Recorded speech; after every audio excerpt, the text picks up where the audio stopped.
Well, they can't all be magic. Welcome to WatchMojo.com, and today we're counting down our picks for the top 10 worst N64 games.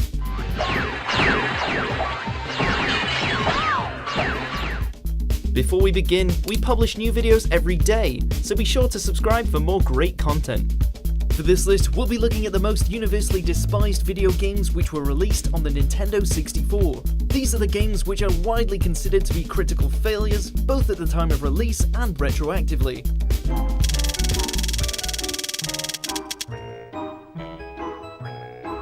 Number 10, South Park Rally.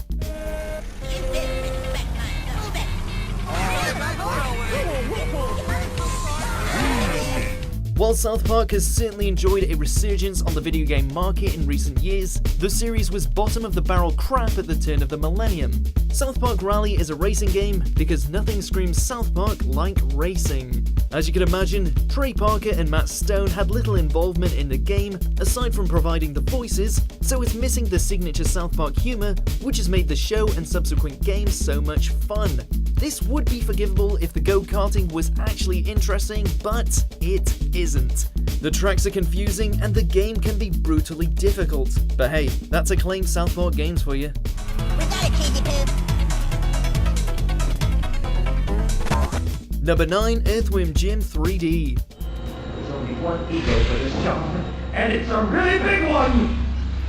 This entry in the Earthworm Jim series was the first to be developed by a company other than Shiny Entertainment, and it shows. VIS Entertainment was the team behind this game, which was basically a carbon copy of similar platformers of the time like Super Mario 64, only about a tenth as good. While the game certainly wasn't horrendous, it wasn't exactly good either. Despite looking great, the game needed work, as the camera was a constant nuisance and Jim controlled like garbage. It was a standard platforming fare, but when you're trying to compete with the likes of Super Mario 64 or Banjo-Kazooie, this standard is not good enough.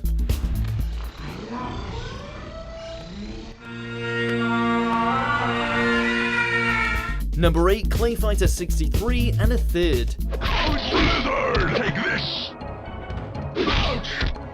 Take this! See ya! ClayFighter 63 and a third is more of a parody game than anything else. It copies many different gameplay elements from older fighting games, and the 63 and a third title is a play on the 64 which accompanied many games on Nintendo's console. However, in order for a parody to work, it actually has to be good, which this game certainly isn't. The character animations were poor, as were the very awkward transitions between stages. The fighting itself was also frustratingly bad, especially when the animation became particularly choppy. But hey, if you have a copy, you can make some good bank on eBay. Cheesy combo! I smash! Number 7, Mortal Kombat Mythologies SubZero.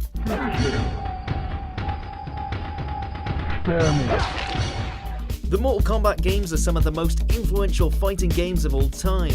While the series has enjoyed a relatively stellar lineup throughout its lifetime, we think everyone and their mothers has forgotten about Mythologies. The game focused on the backstory of SubZero and served as a mix of action-adventure and fighting game, but it succeeded at neither. The game was ugly as sin and the controls were abysmal. They completely ruined the flow of the game, and for that matter, the entire game itself. We're just lucky that this game didn't serve as a fatality for the series.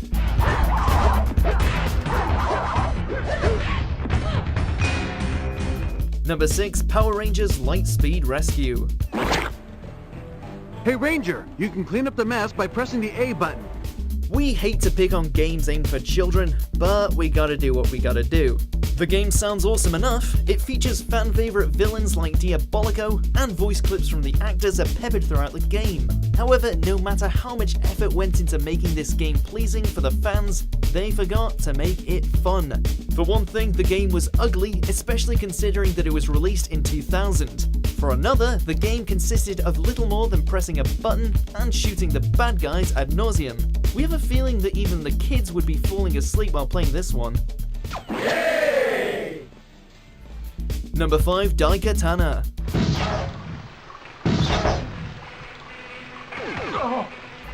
As if the John Romero's about to make you his bitch slogan wasn't bad enough.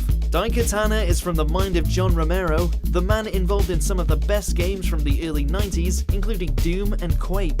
However, technology seemed to be passing John by, as Daikatana was hideously dated from the outset. At its E3 demo, the game ran at a disgusting 12 FPS, and what little fan interest remained immediately collapsed. The game was released as everyone feared. It was both outdated and boring, making Daikatana one of the most disappointing video games ever.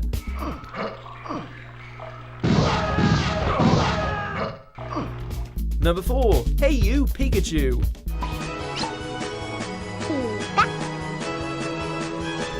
And the children's game bashing continues. Hey You, Pikachu was certainly an experiment. The game utilized the Nintendo 64's voice recognition unit, and through using it, you can talk to and control Pikachu. It was a neat idea, and it was the only game released in North America to take advantage of the hardware.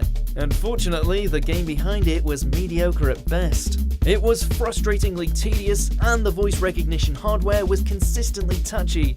We suppose it would have been decent if you adored Pokemon and were 9 years old, but if you weren't, then this game has nothing for you.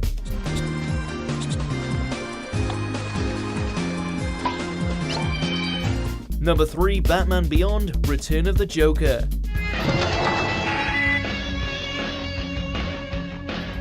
It's really a shame because the animated movie was so damn good, but like most movie tie-in cash grabs, this video game was a steaming pile of crap which was obviously rushed to market to capitalize on the movie.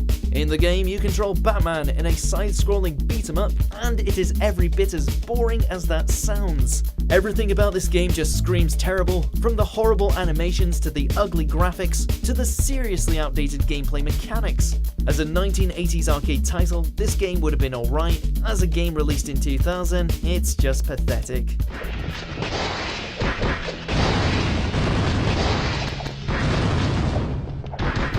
Number 2, Carmageddon 64.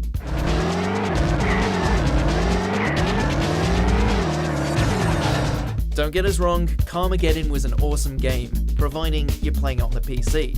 However, when it's played on anything else, but particularly when it's played on the N64, it is completely irredeemable.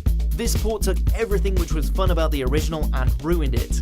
The fluid controls were now jerky and unresponsive, the graphics were muddled and watered down, and serving as its most final change, the game altered the humans to zombies. We suppose it was to curb the controversy which the original was subjected to, but that defeats the entire purpose of the game.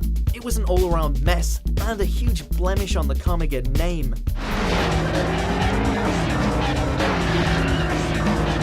Before we reveal our top pick, here's a few dishonorable mentions.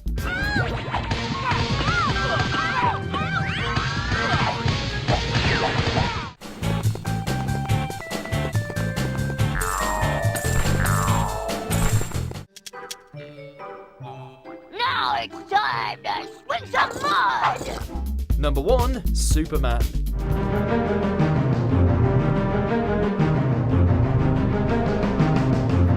Was there ever any doubt that this would be number 1? Superman, which was infamously developed by Titus Software, is now a piece of gaming history, as it is widely regarded to be one of the worst video games ever made. Let's list some of the flaws. You have the awful graphics, the terrible controls, the constant clipping and frame rate dips, the incredibly stupid enemy AI, the countless glitches. Really, this game was just a mess from top to bottom, and we commend anyone who has actually sat down and finished it, because that is one Herculean task.